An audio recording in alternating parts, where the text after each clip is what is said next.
You radio صدائے حریت جموں کشمیر ہے Tariq Mahmood کڑوں update سنو کنٹرول لائن کے دواں پاسیں اور دنیا پار میں مقیم کشمیری ہر سال کی طرح 15 اگست بھارت کا یوم آزادی نہ یوم سیاح کے طور پر منا رہے ہیں تاکہ بین الاقوامی برادری نہ یو سنیو دیتو جا سکے کہ بھارت اونا کو ناقابل تنسیق حق کی خود ارادیت دین تو مسلسل انکاری ہے۔ اس موقع پر بھارت کا غیر قانونی زیر قبضہ جموں کشمیر میں کل جماعتی حریت کانفرنس اور میر وائز عمر فاروق اور کی سرپرستی میں قائم حریت فورم کی اپیل پر ہڑتال کی جا رہی ہے اور سول کرفیو نافذ کیو گیا ہے۔ اس طرح بھارت نہ ایک باری پھر باور کرائے جا رہے ہے کہ اہل کشمیر اپنی سرزمین پر اس کو غیر قانونی تسلط تسلیم نہیں کرتا اور جب تک اس کا غاصبانہ قبضہ تو آزادی حاصل نہیں کر لی جاتی تمام تر مشکلات کے باوجود تحریک آزادی نہ ہر صورت میں جاری رکھے جائے گا۔ کشمیری گزشتہ 7 دہائیاں تو اپنا حقوق کی واگزاری واسطے اپنی جد و جہد جاری رکھے ہوئے ہیں، جبکہ بھارت کی 10 لاکھ تو زیادہ فوج کشمیریاں کی منظم نسل کشی میں مصروف ہے۔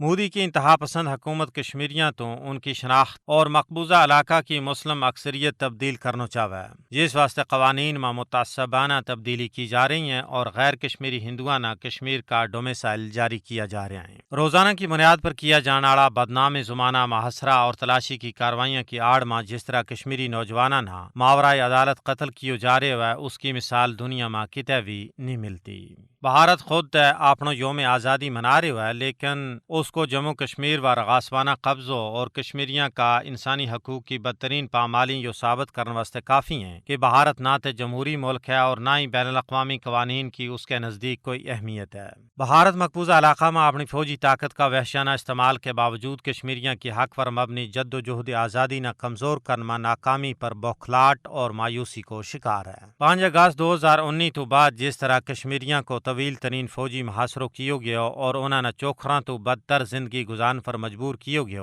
اس پر درد دل رکھنے والو ہر بندو افسردہ ہے۔ بھارتی فوج کی طرفوں کشمیریاں کے نال غیر انسانی سلوک پر دنیا پار تو تنقید کے باوجود بھارت کی ہر درمی مسلسل جاری ہے۔ مقبوضہ ریاست جموں کشمیر میں انسانی حقوق کی بدترین پامالی ایک المیہ نہ پیدا کر رہی ہیں۔ اہل کشمیر کو یہ عزم ہے کہ وہ بھارتی ظلم جبر کے باوجود بھارت تو آزادی کی تحریک نہ مقصد کا حصول تک جاری رکھیں گا۔ انسانی تاریخ بھی اس گل کی گواہ ہے کہ کسی بھی آزادی کی جد و جہد نہ طاقت کا بلبوتا پر دباؤ نہیں جا سکے۔ اقوام متحدہ کی انسانی حقوق council, Amnesty international, human rights watch اور عالمی ریڈ کراس سمیت انسانی حقوق کی بین الاقوامی تنظیمیں نہ چاہیے کہ وہ مقبوضہ علاقہ میں بھارتی فوجیوں کی طرفوں بڑا پیمانہ پر جاری انسانی حقوق کی سنگین پامالی اور کشمیریوں کی منظم نسل کشی کو فوری نوٹس لیں، اور اقوام متحدہ نہ چاہیے کہ وہ کشمیریوں تو کیا گیا حق خود ارادیت کا وعدہ نہ پورا کرنے واسطے عملی اقدامات کرے۔ اپڈیٹ ختم ہوئے۔